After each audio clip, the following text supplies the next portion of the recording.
You ask Tiger to solve. This deals with linear equations with one unknown. The final result is x equals 8. Let's solve it step by step. Simplify the expression. Expand the parentheses. Simplify the arithmetic. Group all x terms on the left side of the equation. Subtract 5x from both sides. Group like terms. Simplify the arithmetic. Group like terms. Simplify the arithmetic. Group all constants on the right side of the equation.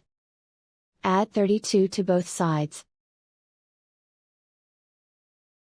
Simplify the arithmetic.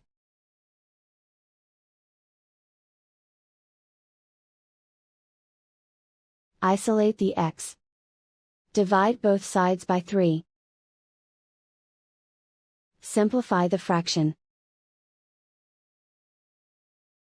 Find the greatest common factor of the numerator and denominator.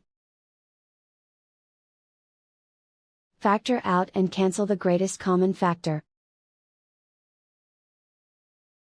And so the final result is x equals 8.